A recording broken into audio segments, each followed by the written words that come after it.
All right, welcome to our fourth Google Hangout live on air from the STAO 2014 conference. We're about to hear a plenary address from Will Richardson. He's just about to be introduced, and hope you enjoy.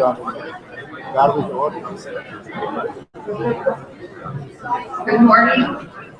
Good morning, ladies and gentlemen. Welcome to our plenary session for Friday. My name is Jerry Storr. I have the privilege of being the president of STAO. I'm also wearing the exhibits chair hat too, so please visit the exhibits chair and get inside the exhibit hall when you're done. So it is my distinct pleasure to welcome Will Richardson to today's plenary session. As you can see by the board behind me, he is going to be talking about how we explore new literacies for a network, self-directed learners and makers. As the grandparent of 4 children from the ages of from 3 to 14, who I'm sure know much more than I'm really looking forward to finding out how I can get in the same league with them. Will is the author of an EduBlog called Weblog, and the author of the book Blogs, Wikis, Podcasts, and Other Powerful Tools, Web Tools for Classrooms. He's also active on the web, has a Twitter account, a YouTube channel. He's the independent presenter and owner of Connective Learning, and he promotes the implementation of read-write technologies in the K-12 classrooms. He's also an advocate for school reform, which encourages the integration of technology in learning. So please welcome Will Richardson.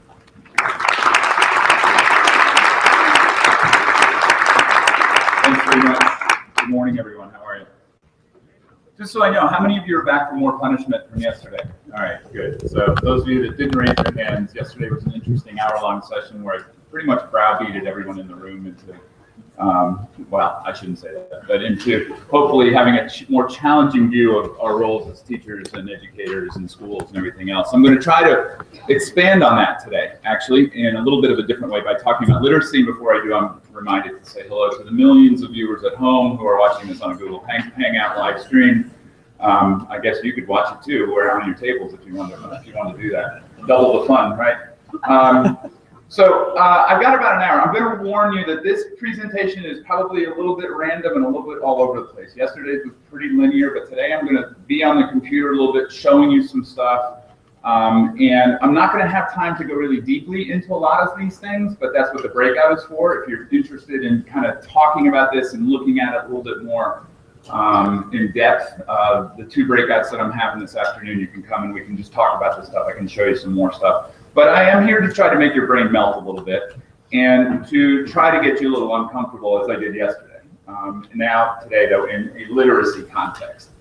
So first of all, let me just say that all these slides are available if you send me an email at more@willrichardson.com. I think I had about 40 people who requested the deck from yesterday, which is great. I sent all those out. If you were here yesterday and you didn't get those slides and you want them, you can send me an email, just make a note of that and I'll make sure you get it.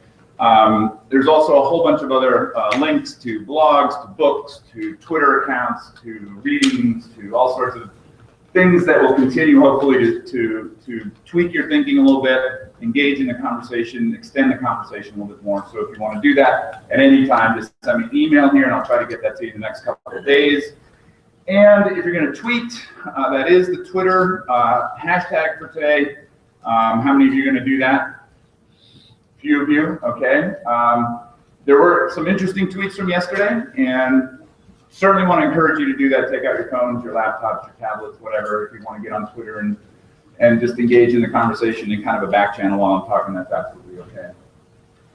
So here is the 3-minute repeat of yesterday, because I need to make sure that we have some context for this conversation. So for those of you who weren't here yesterday, this is pretty much what I took 60 minutes to say in 3 minutes. Ready? We live now in a world of abundance, and basically what technology, and specifically the web, has been doing is connecting us to pretty much the sum of human knowledge online. Through our phones, through our backpacks, we're carrying around this enormous library of information, knowledge, content that in many ways challenges our own curriculum, because our curriculum is now everywhere. It's not simply held in schools. It's not simply the purview of schools any longer. We can access it in lots of different places and learn lots of different stuff on our own. We also have access to about 3 billion people through these technologies on the web. And basically, you can look at this picture, which is kind of my Twitter network, representative of my Twitter network. But if you think about this as being all the potential teachers that are in my life and your life right now if you have access, that's a pretty interesting development. The idea that if I have a passion to learn something, I almost am guaranteed that there are other people out there online that I can connect to who share that passion. That's not always possible in our physical spaces, but in these virtual spaces, it's pretty much guaranteed. And so the question becomes, can I find those people? Can I figure out who they are? Can I make sure they are good people who want to help me and not bad people who want to do some harm to me or whatever else? Part of what I'm going to talk about here today in terms of literacy as well. And then the last piece of this are all the technologies that we have. The 1.5 or 1.7 million apps in the App Store, all of the tablets, phablets, phones, laptops, you know, the list goes on, and basically there are seemingly new technologies that are coming out on a regular basis that allow us to connect, and in many cases allow us to create, although with varying degrees of potential for that, right? So these 3 things, basically, that we now have access to, the information, the people, and the technologies, change the way we look at the world, especially in an education sense. It requires us to, because this world made up of all this stuff is not the world that schools were built for. Schools were built for a world of scarcity. Schools were built for a time that said, if you want the knowledge, you have to come here to get it. If you want the teachers, you have to come here to get the teachers. And if you want the technologies of the day, whether that's a pencil or whether that's an overhead or whatever, you got to come here, because those things are not necessarily ubiquitous. That's not the world as it looks right now, yet schools are still operating in many cases the way that they have for the last 150 years, with some changes on the edges. But that's pretty much the message that I gave yesterday, that this is a huge challenge for us. There are lots of questions that we need to be asking right now. How do you define an education? How do you define the role of a teacher? What is the role of school? What does every child need to know in a world where everything is accessible? What is our job in terms of our curriculum, all that kind of stuff. So abundance is pretty brain melting in a lot of ways. I used the example yesterday, the one that kind of stands out on this list to me is the fact that somewhere in the neighborhood of one, now it's a little bit more than that, but over 1 billion photos are going to be uploaded to the web today. And that is basically a circumstance of everybody having technology, and not everybody, but a lot of people having technology, sorry. And a lot of people using that technology in a different way to share pieces of their lives. My kids share constantly online using photos. It's a different kind of environment in a lot of ways that educators are struggling to make sense of, and struggling even to be aware of. One of the goals that I had yesterday was to make people confused. How many of you did I confuse yesterday? All right, so some hands at least. Because I do think we need to be confused by this. This is not business as usual. As some people say, it's business as unusual. So what I want to do today is kind of then focus on what this means for literacy. And pretty much the basics of reading and writing are unchanged. I mean, I think that all of us, all of our children, all of us need to be able to write clearly, to communicate clearly in the traditional sense. I don't think that changes that much. And to read, obviously, to make sense of texts, different types of texts. But as with anything else, technology now kind of amplifies the different ways in which we need to be able to read and write. That it's not enough to simply be able to read and write in text, on paper, and in many of those traditional ways. And it's not even just a literacy of reading and writing, but it's a literacy of a whole bunch of other stuff, of making things with computers. A lot of people now are talking about attention as a literacy because we are so kind of distracted by technology and social media in a lot of ways.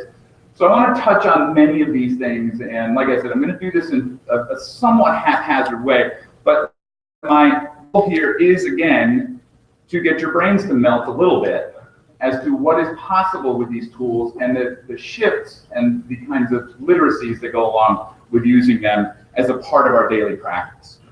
And you know, I think I'm still a bit of an outlier in the ways that I use social media. I still think that probably I'm a little bit ahead, but I am certainly not at the front of the pack when it comes to these types of technologies.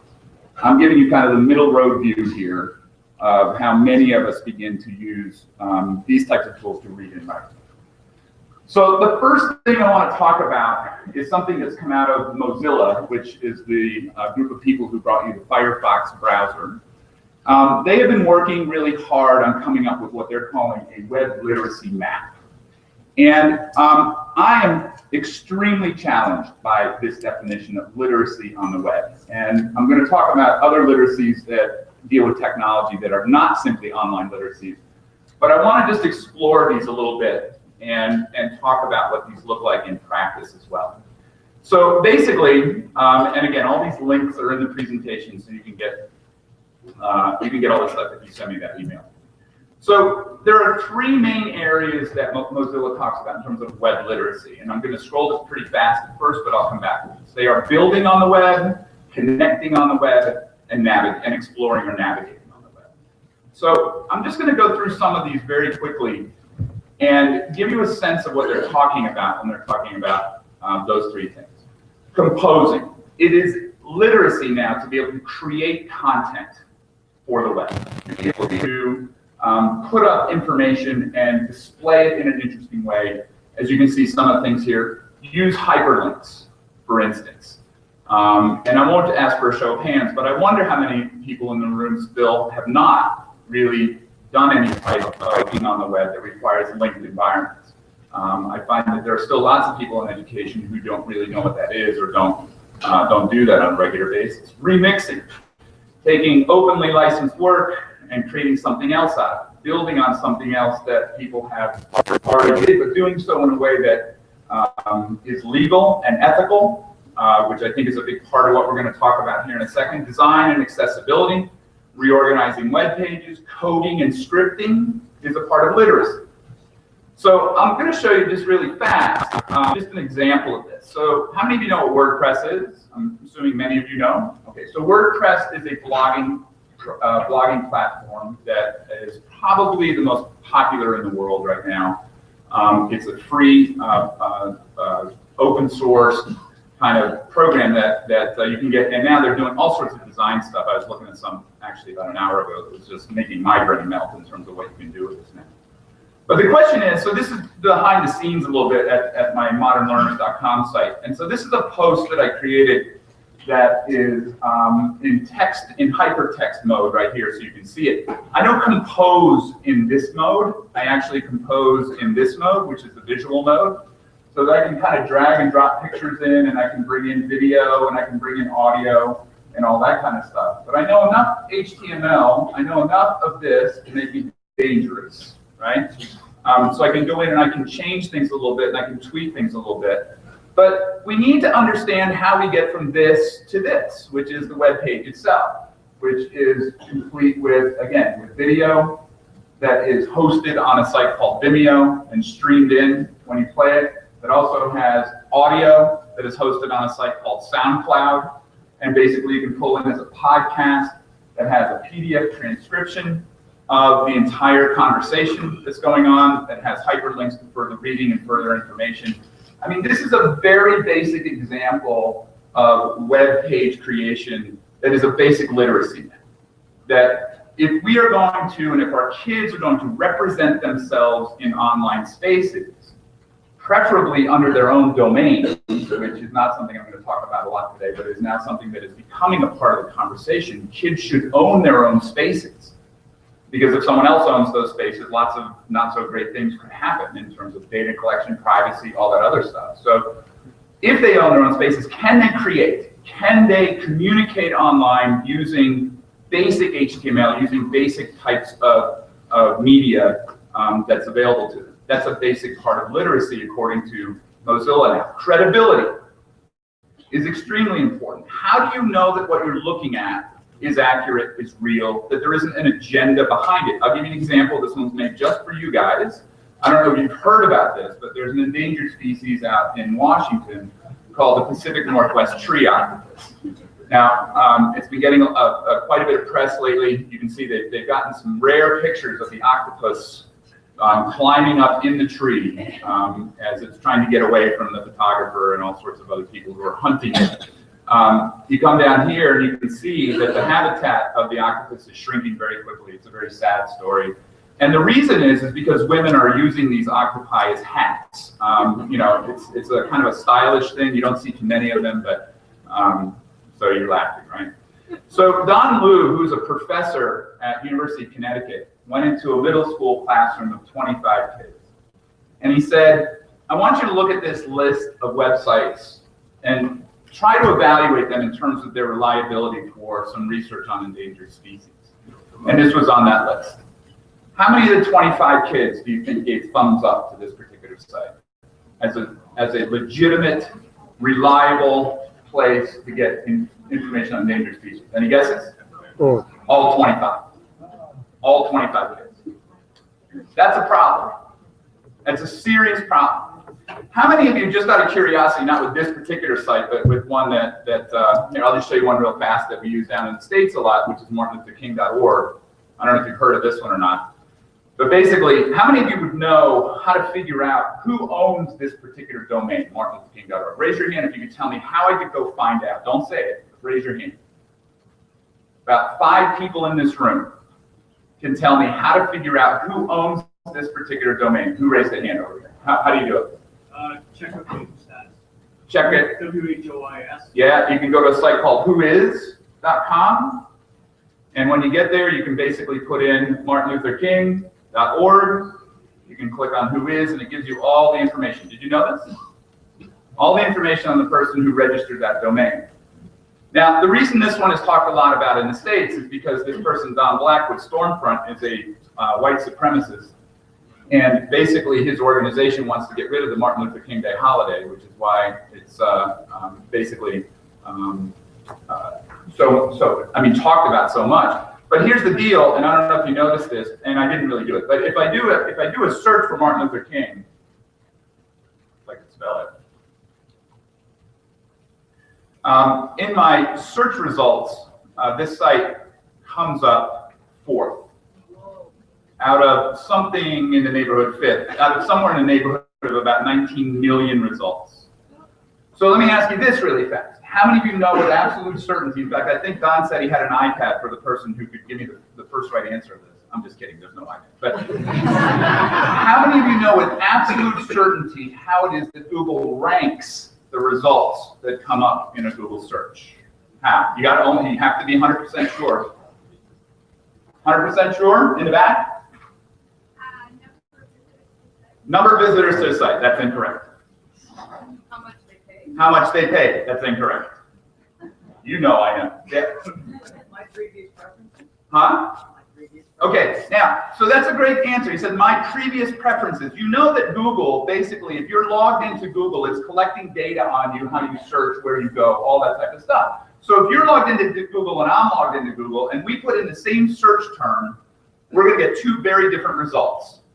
Because Google knows that, you know, I like these particular things, and so it's going to give me these results. So that's an interesting answer, isn't it? Which is why I use, I don't know if you saw this, and this I was going to get to this later, but I'll get to it now. I use a search engine called DuckDuckGo. Any of you use DuckDuckGo? A couple people do. Now, the reason I use DuckDuckGo is that it strips out all of that data, and it doesn't allow Google to know anything about me when I do the search. So if you and I use DuckDuckGo, it doesn't matter where we've been or where we are, we will get the same search results because there's no data that surrounds that. Does that make sense? That's a part of literacy. Still haven't gotten the answer to the Google thing, though. One more guess? Yep. Hundreds of factors. Okay, there are hundreds of factors. The main one is Google's patented algorithm, which basically says this. If there are, let's say, 3 results to that search, it's going to put the one at the top, which has the most people linking to it. So for instance, if the Wikipedia page on Martin Luther King has 1,000 people linking to it, the biography.com site has 500 and martinlutherking.org has 250, they're going to be ranked in that way. Does that make sense? Now, here's the irony though. Who do you think is linking to martinlutherking.org that pulls it up in the search? What sites do you think are linking to that particular page? Well, white supremacist sites, certainly, because they want to pump it up, but there's another group that's linking to that page. People that want that site taken down. Maybe people who want that site taken down, but there's another group. I'll give it to you. Schools. Because they're using it as an example of problems with information literacy online without knowing that when they link to it, it pushes the result up in the Google search. That's literacy. That's a part of literacy. So if you're not getting the sense that this is complex, it is really complex. Security, all these different things that go into it, web mechanics, open practices, privacy, community participation, collaborating with one another. How do we do that? What are the tools that we use to do that? How do we know that those people that we're collaborating with are good people to collaborate? All that type of stuff. So the web literacies, I think, are pretty challenging. I'm going to give you a couple other examples of what this looks like to me, okay? I use Chrome as my main browser, and there are all sorts of what are called Chrome extensions that I can add to the browser to give me information on whatever's going on. So I'm going to use this Huffington Post site as an example because the Huffington Post is one of the most popular websites. I think it's in the top 10 now in the world in terms of visitors. There's a little, if you look up here, it's a little bit hard to see. But if you look up here, I have these little browser extensions here. And this one is called Disconnect. Now I want to show you what happens when I click on this Disconnect little extension that I have. It pops up this little box that tells me how many requests are coming in for information about me through Huffington Post. Now I'm going to do this in the visualized form. That's how many people right now are asking for information about me through HuffPub. These are all websites, they are ad servers, they are some places like this one is delicious.com, which is a social bookmarking site that I'm logged into right now, so it's asking me if I want to, it's trying to get information on me. But did you know that when you surf the web, all this stuff is going on behind the scenes? That people are collecting data on you on a regular basis, every stop you make? And did you know that that happens when kids are online too? That kids are being identified in many cases by their web surfing practices, by the logins that they're in. Google, in fact, just recently said that it would no longer collect data on kids who were using Google Docs in schools. That up until a certain point, fairly recently, they were. So there's a whole bunch of stuff that's happening here that's really kind of different and interesting and behind the scenes that has to do with our ability to make sense of what we're doing online. And it's really important for us to be able to make sense of what we're doing online, obviously. All right, so that's the web literacy map. Here's the second set of literacies that I'm going to talk about.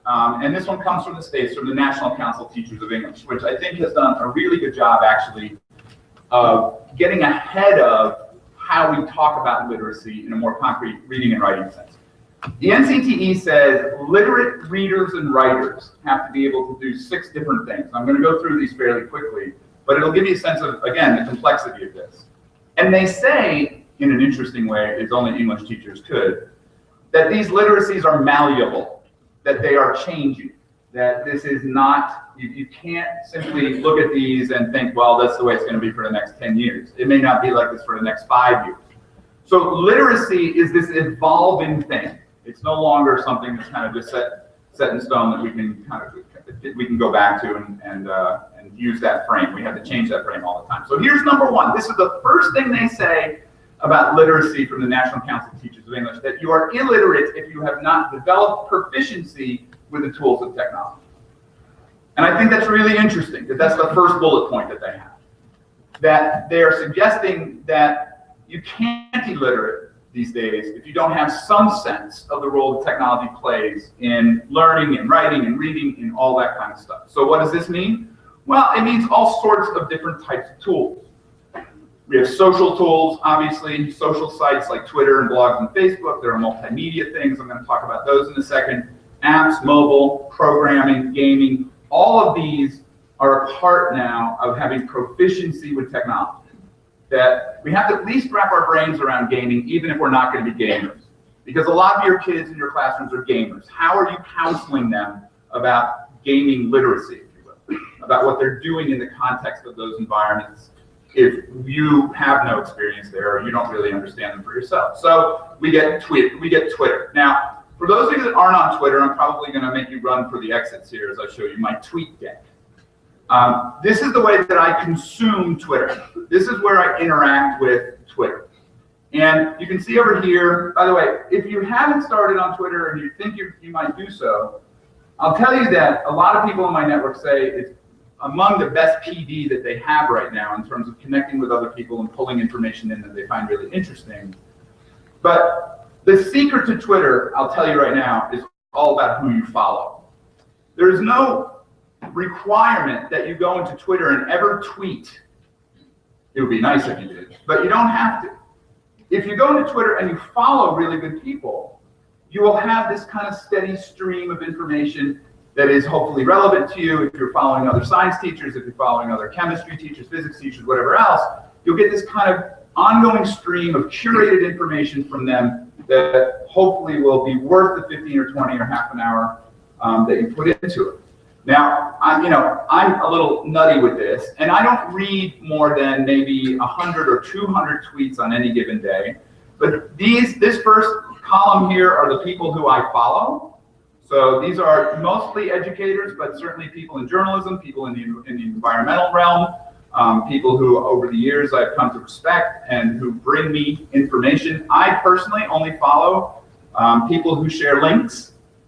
There's one Canadian friend of mine who I have a lot of respect for, who I stopped following on Twitter because all he did basically was talk about his golf game. And he got mad at me, but he got over it, I think.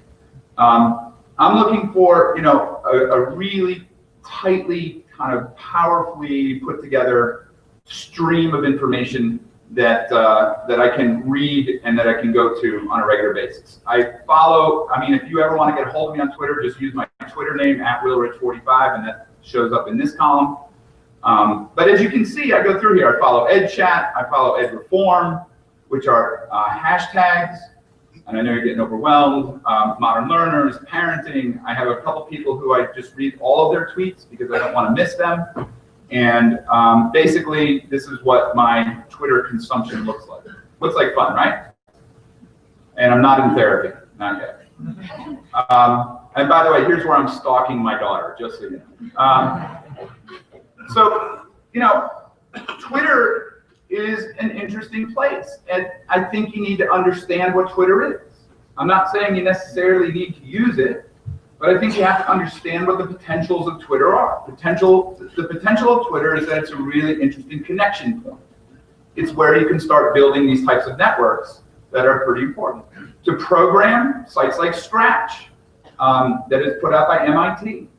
Look, the UK this year requires now every child to learn to program. It's part of the curriculum now. And we can have a debate as to whether or not that's a good thing or a bad thing, but there's no question, to quote Douglas Rushkoff, who wrote a book called Program or Be Programmed, there's no question that if we don't understand the machinations of computers, if we don't understand what's behind the curtain, we run the risk of being programmed. We run the risk of people kind of using our interactions in ways that we may not necessarily want them to do. And a whole bunch of other stuff. That's the very kind of simplistic way of thinking about it. So, we have this, a lot of people now are doing the hour of code, and programming is becoming this kind of big conversation in education circles. The question is to what extent. I'm not sure an hour of code is going to do it.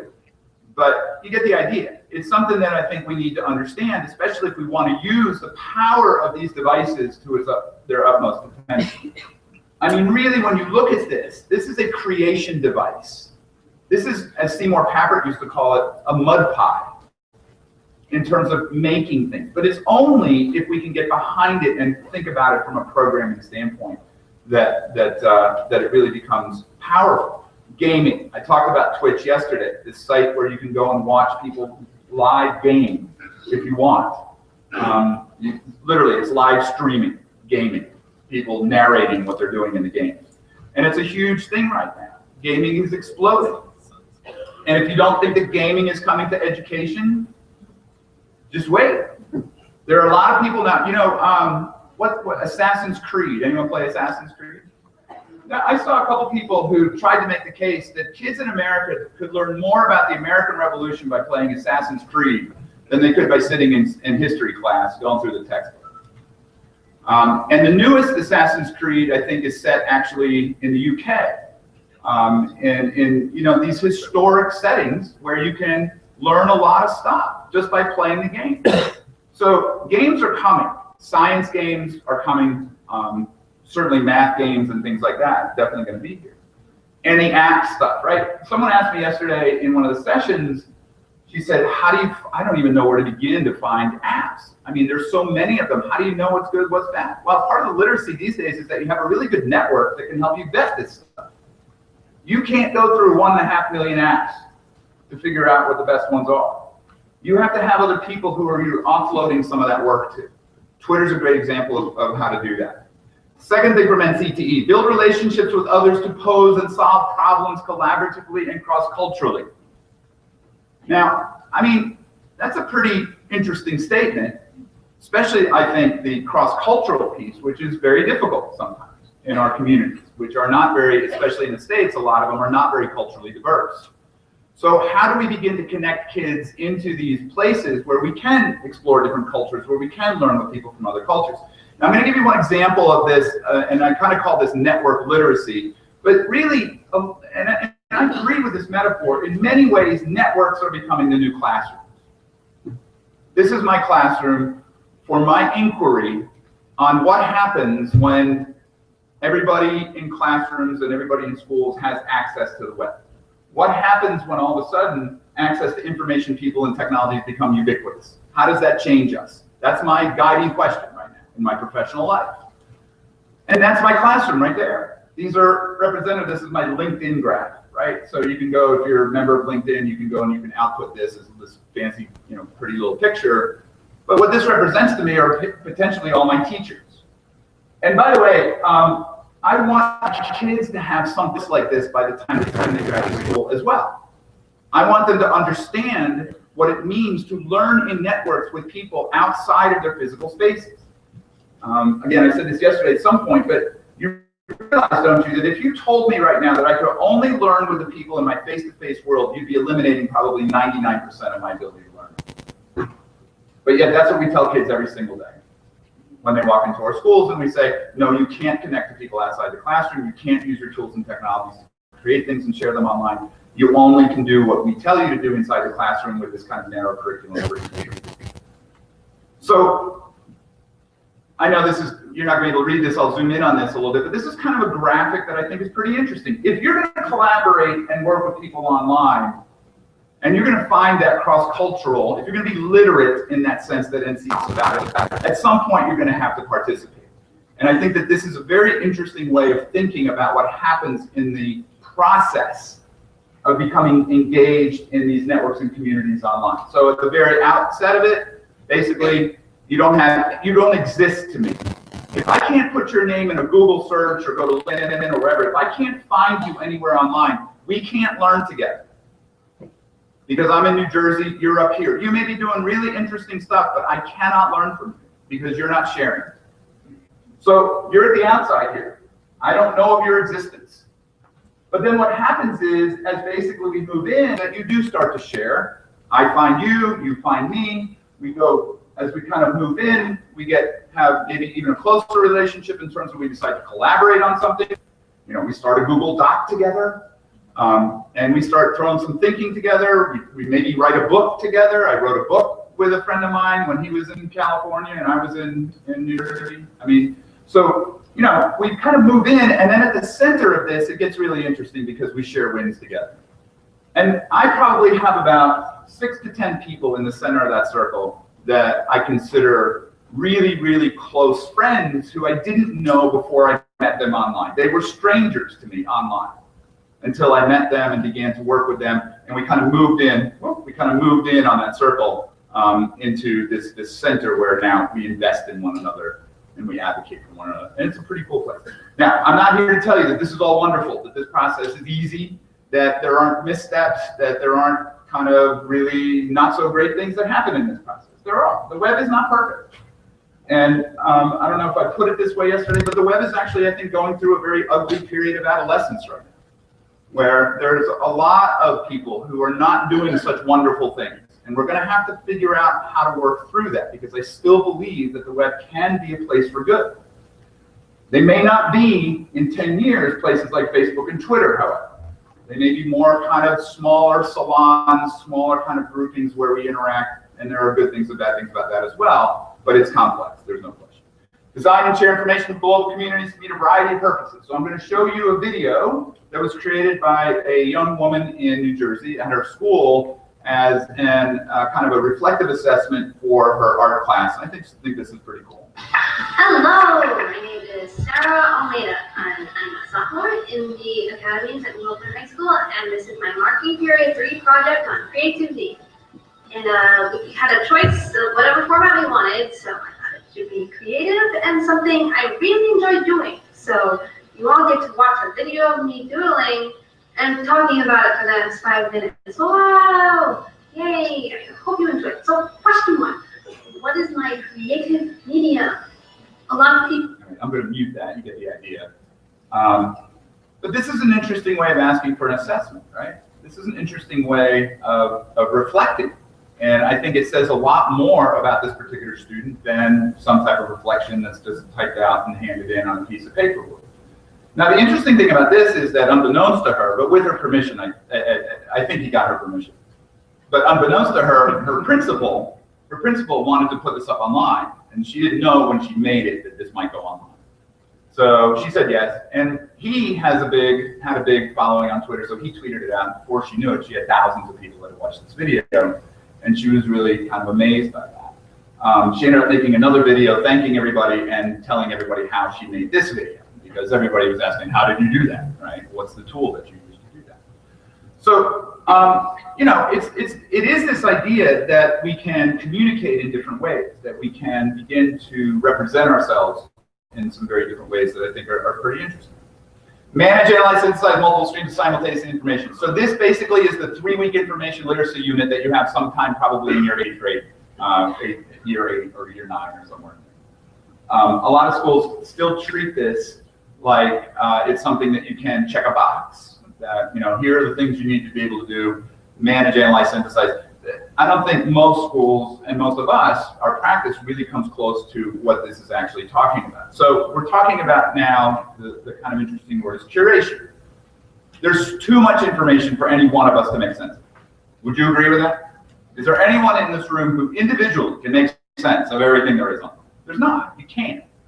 So you absolutely need networks. You absolutely need to rely on people who you trust. This is one of the good things about Twitter. If you follow 10, 20, 30 people on Twitter who you trust and who you know are making good decisions about the information that they share, that's an interesting stream of information that you can begin to use in your own professional development, in your own thinking, in your own learning. So we have things like Flipboard. Any of you use Flipboard, Flipboard app? Basically, you can create your own magazine on Flipboard based on any particular topic, and these are beautiful. Some of these are really great. It's a wonderful thing, except for the fact that basically with Flipboard, there's a real chance that you're only getting information that you agree with. And that's not necessarily a good thing.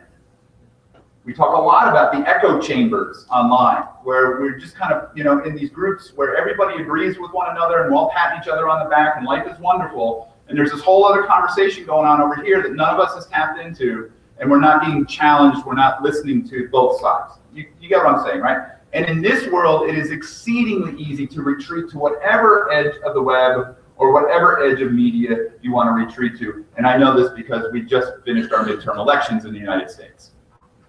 And if you really want to see that happening writ large, it's politics. The left is over here, the right is over there, and never the two shall meet. and they don't have to anymore. And that's not a good thing. That's really not a good thing. Or you have a tool like Feedly, which is an RSS aggregator. How many of you know what an RSS aggregator is? Okay, so again, 10 hands go up. So this is my Feedly site. Now, what this means is that I can subscribe. Let me go over here first. If you guys all had blogs, and let's say I saw all your blogs, but I picked out 30 of you that I thought your blogs were really good, and I wanted to read them on a regular basis, there's no way I would go to all 30 of your blogs every single day to see if you've written something new or whatever else. So instead, I can subscribe to your blog, which means every time one of you writes something new, it comes here into my Feedly account. Does that make sense? It's free. I'm not subscribing by paying any money, but I'm using this tool called RSS. So basically, I'm subscribed to a whole bunch of interesting things. So one of the women that I work with, Audrey Waters, is a great reader and social bookmarker, meaning when she finds interesting things to read, she saves them to an online site called Pinboard. Okay? And it's basically this tool where you just click a button and you can capture some of the text and it just puts it out there, but it's transparent. Anybody can see it. But I don't want to have to go to Audrey's Pinboard account every day to see what she's saving, so I subscribe to it. So every time Audrey reads something and puts it to Pinboard, it ends up in my feed. Now, this can get overwhelming really fast, right? If you're following even 4 or 5 people who are saving 30 things a day to Pinboard, you've got 120, 150 different things that are coming into your Feedly account. So don't think that I read every single thing that comes into my Feedly account, because I don't. RSS is like you go put your toe in it every now and then, you see what's there, you pick it out. But these are the things that I'm subscribed to. Kathy Cassidy, who's a great Canadian educator, first grade teacher from Moose Jaw, one of the best inquiry-based classroom teachers that I know. I want to see everything that she posts. I want to know everything that she writes. And so she's in my Feedly account. So I can come down and I can see what she's writing. From her classroom as well. These are her kids who are blogging and sharing it. I can even come down here if you want to get really kind of interesting, or maybe it's interesting to you or not, but I can even come down here and I can set up searches. So if I want to search the web for the phrase future of work, which is something I'm interested in, because I think it has impact on how we prepare kids, right? So that world is changing, future of work. Well, now every time the phrase future of work is used anywhere on the web that Google can find it, it ends up here in my feed. I never have to do that search again.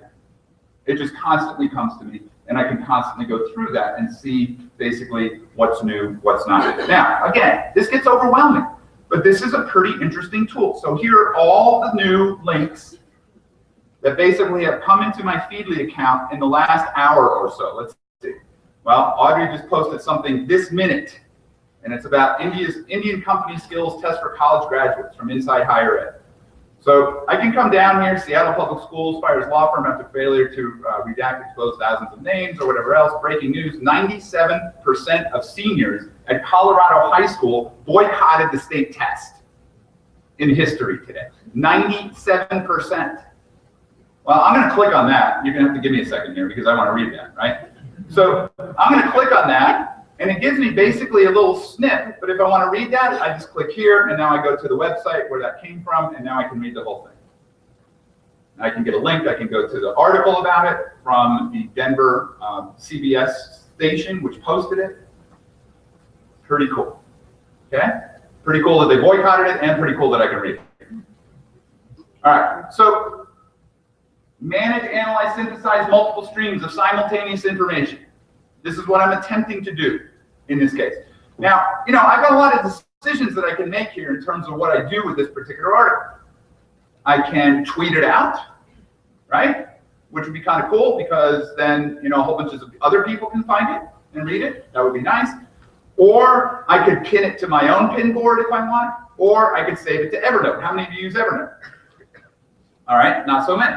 So Evernote, this is my Evernote, and this is really kind of scary because I'm showing you behind the hood here. But so basically, I save. Here's an example. Here's an article that I saved to Evernote just by reading it on the web, and I was able to highlight it on the web and then save it into my notebook, which is now totally searchable with all the metadata on it. So I know how to get back to this article if I want to get back to it. And I basically tag all these articles. You can see here, future of work, and I'm also writing another book. So I can tag all this stuff. I can organize it in this way. The old taxonomies that we have for information are kind of falling by the wayside. A lot of people calling these folksonomies, where we have to tag all the stuff. We have to organize the stuff that we save. No one's going to do it for us. So our tagging is pretty interesting. I'll just give you a sense of how weird my tags are. Oops, that didn't want to do that. If I come down here, I'll show you all the different tags that I use in my Evernote account. I don't know if you can even see these.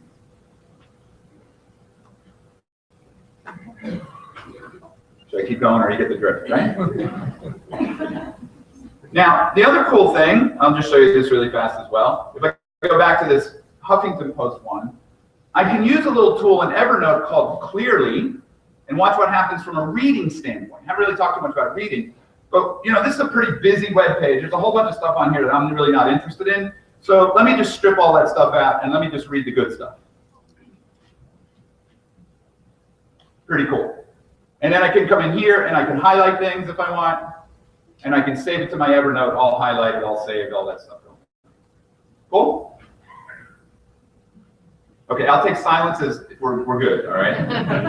What's that one? That one is, this is a part of Evernote. It's a little app called Clearly. Okay. You guys are done already, I know, but I got 15 minutes left, so. Can you go back? Kathy Cassidy. Yeah. Can you pull up something in her? Sure. It'll cost you. But. I already paid for the conference. Oh, yeah, okay. So if I come down here, here's Kathy stuff, logging in a primary classroom with only one iPad. I can click on that, it gives me the whole thing, right? I can see her all post in my Feedly account here, actually. And I can actually go from here and I can do a whole bunch of other stuff to it. I can tweet it, I can save it to my Evernote, I can put it in my Pocket, which is basically an app that I use to read offline on my phone. So I've got all sorts of things that are happening kind of at the same time. Here's her classroom blog. So she's got 7 things right now on her classroom blog. I think it's at 7. Yeah, so mystery number Skype. This is a post that she does with her kids. And basically she shows they're trying to figure out what the number is, and they're talking to people on Skype. She's connecting them to other kids around the classroom, around the world, and things like that. Does that help? Yeah. Okay, sure. All right, now, IFTTT is a very, I think, it's an example of what's coming in terms of our ability to manipulate information. So IFTTT is a site where I can create these things called recipes. Anybody use IFTTT, by the way? If this, then that. You got one. It stands for if this, then that. If this, then that. Okay? So basically, I've got a couple recipes in here that say, okay, if I use my Android phone to take a picture, then basically, automatically, it's going to send it to my Dropbox account, and it'll stow it online. All right, so there we go. So basically, in a couple of minutes, I can go on Dropbox, and that picture will be there. So I can begin, I can save it, I can share it, I can post it, I can do whatever I want. I've got another one that says if I tweet something, or if I favorite something on Twitter, it automatically goes to my Pinboard account and posts it there automatically. So let me give you a sense of what this looks like, right? So I can create a recipe. It's called if this. So these are all my triggers. So I'm going to say if I save something to my Pinboard account, I don't have all these set up, obviously, but if I save something to my Pinboard account and I use a tag, let's say I use, well, I don't know, STAO 2014. Oops. Okay? So if I do that, if I save something to Pinboard and I use that tag STAO 2014, then I can have a whole bunch of stuff happen. I can have it automatically go to my Facebook page. I can send it automatically up to well, all these different places, right? I could have it send you a text if I wanted to. There's just, and imagine what I could do if I set up 5, 6, 10 different recipes to happen on one action. So if I said, if I made 5 different rules that said every time I save something to Pinboard with STAO 2014, you get an email, it gets posted to Facebook, it automatically gets tweeted out, you get a text, I don't know, whatever you want. I can make all this stuff happen in one step using ifttt.com. And more we're going to have that type of interactive power over the information that we're looking at and the information that we're using. Does that make sense? Even if that doesn't make sense, too bad. You're just going to deal with that. There are also going to be tools now that will allow me, like this one, scripting tools, which will allow me to pull out links from all the tweets that I find interesting. I'll be able to do searches of every tweet that's tweeted today and pull out any that have to do with a particular topic, whether that's a science-related topic, maybe it's the the Rosetta landing on the comet, whatever. I'll be able to get all those links coming to me, so I don't have to spend a lot of time kind of sifting through Twitter and doing all that other stuff. I already showed you the Martin Luther King thing. Create, critique, analyze, and evaluate multimedia is a part of literacy. And so I'm going to give you a sense of what now reading online is going to look like in terms of a multimedia context. This is a website, and I'm going to pull this up, and I just want you to know this is just a regular page on the New York Times. And not doing anything here. This is basically coded with the next iteration of HTML. I showed you HTML when I was showing you my blog post. Well, this is HTML5, which is a very interesting kind of new addition or an evolution of HTML that allows you to do all sorts of stuff. So watch this. All I'm doing is scrolling. Watch what happens when I scroll.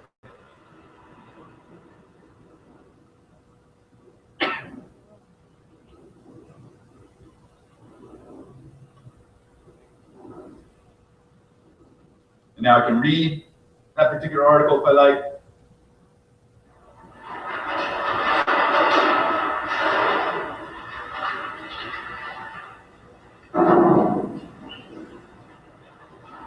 So, to me, the question this begs is, certainly how do we read this? Because we read this differently. We read web pages that are hyperlinked and have all this kind of stuff. We read it differently than we would a linear text. There's no question about that. But what interests me as a former journalism student is, how do we write like this? How do we help kids begin to understand how to write and present information in this way? Because more and more, this is going to be the expectation. Maybe not HTML5 in this particular case, but that it's going to be multimedia, that it's not going to be static, it's going to be interactive with the reader, that it's not just publishing. Publishing these days is a midpoint in the process. Publishing is basically putting something up there and saying, so what do you guys think? What's your opinion? What else is there that I need to know about this particular thing? So it's not the same as just saying the end. There is no end at the end of publishing any longer. So kind of interesting when you think about it that way. And then finally, the ethical piece of this. I mean, how many of you have heard of this thing called copy and paste? Anyone hear about that? Kind of interesting, right? So there's a guy in the States, Lawrence Lessig, who's one of my favorite authors, and he wrote a book called Free Culture, in which he says that 80% of kids in our society are criminals at this point. And maybe 80% of people in this room are criminals at this point. Because we're downloading, we're taking stuff that we shouldn't be taking, we're copying and pasting stuff that legally we shouldn't do. But the question now becomes, to Lessig at least, is, so what are we going to do? Are we going to incarcerate 80% of our kids, or are we going to change copyright? I think we're going to have to probably rethink copyright. So there is a site that begins to do this. How many of you know creativecommons.org? Okay, so this is absolutely homework. I'm sorry, I wasn't going to do that, but I'm assigning you homework. Creative Commons is a place where content creators can go and assign their own copyrights to the stuff that they create. So instead of saying in the States that if I put something up online, you can't use it until 80 years after I die, which is basically what copyright says now, I can put it out there and say, you can use it today if you like, but all I'm asking you to do is not make any money off of it and attribute it. That's it. Or I can actually put anything I create in the public domain for you to take and use any way that you like. You can make money off of it, you can remix it, you can do whatever you want.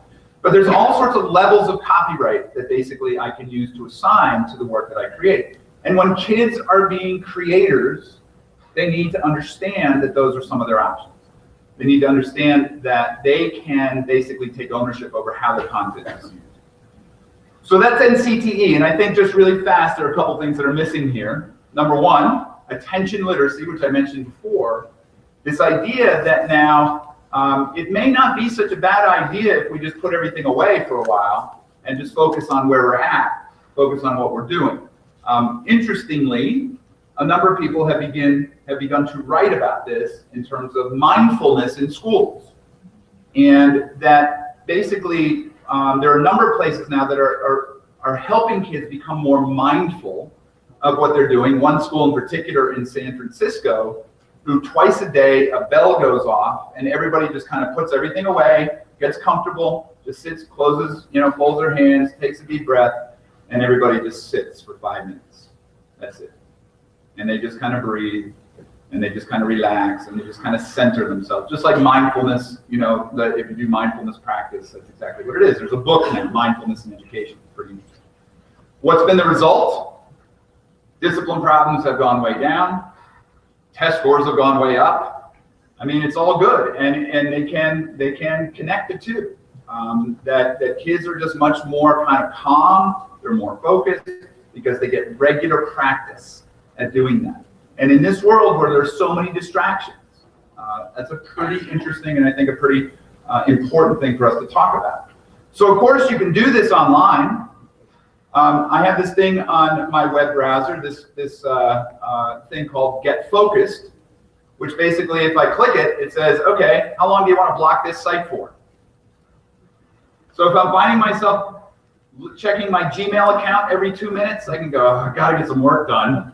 I can block Gmail for an hour by using this particular tool.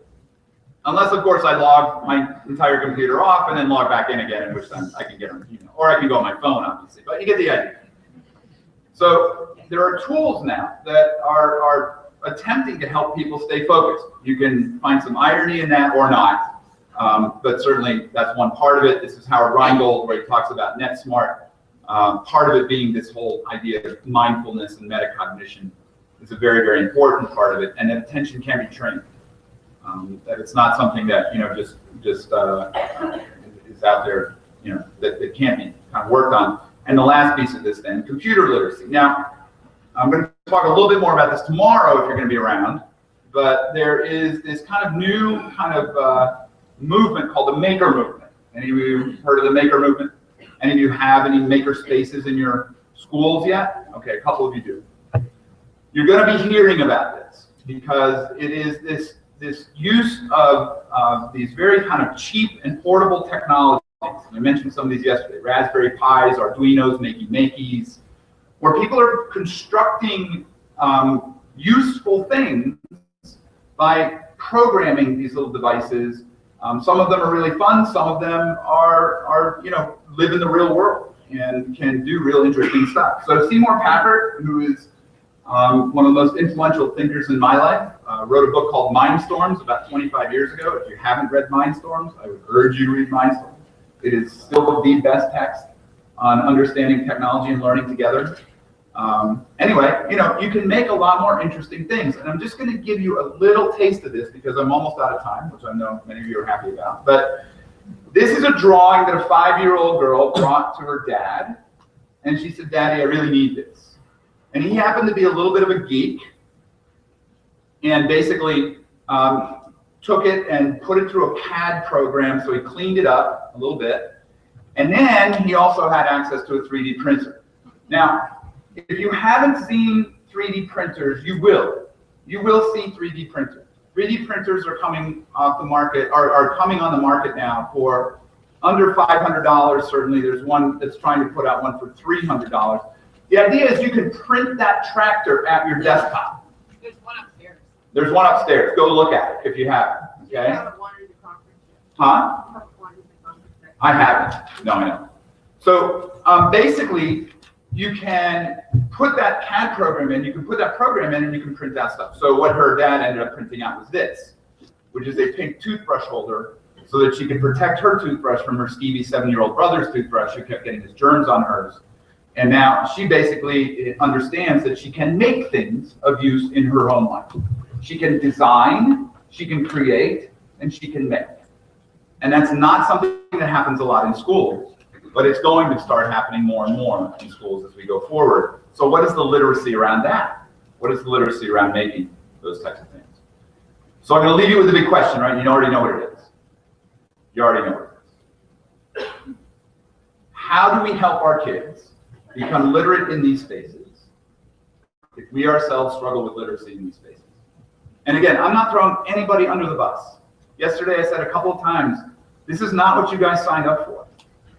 When you went into education, when you went into teaching, this moment, the complexity of this moment and the ways in which technologies are expanding and being used that we couldn't even dream of even 10 years ago, that's not what you signed up for, but you're in it now. You're here.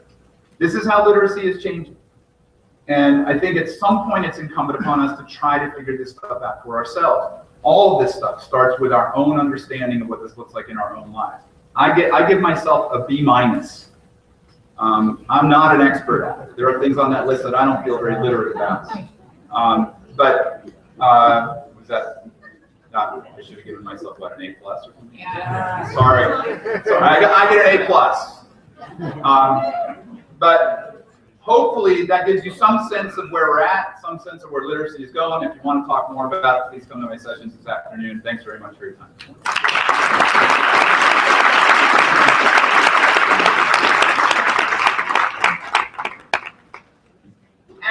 At the beginning of this session, Will said that he wanted our brains to melt. One of the images going through my mind as I was listening was a stranger coming into the hotel later in the afternoon and seeing all these zombie-like people walking around with melted brains, and somebody saying, well, what's going on? And oh yes, they went to a Will Richardson session. So Will, thank you very much. You have one breakout session this afternoon, two this afternoon. I have memorized the program, but have not retained all of it. And Will is speaking again tomorrow in a plenary session. So do stick around for that. So Will, thank you very much. I'm very informative. I think I understand my 14-year-old grandson just a little bit more. I do have some notes. This is the housekeeping part. Since I have a microphone, I get to say it. So just in case, we do have a prize draw at the sale booth, which is out there at 2 o'clock. There are ballots still available. There's a tweet up in the exhibit hall from 3:15 to 3:45. And of course, we have our open house in the exhibit hall. It starts at 3. There are sessions going on, but it goes from 3 to 5:15. And we have draws from the exhibit. And so please visit us up there. Please go to the sessions. Thank you so much for your support of STAO. Have a great rest of the day.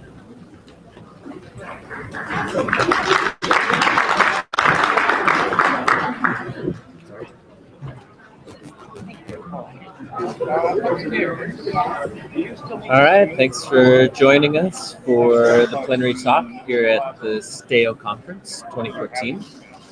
Will Richardson, I think, gave us a lot to think about. So if you want to review some of that information, the video will be on YouTube for you to be able to watch again for the rest of the time. All right, thank you.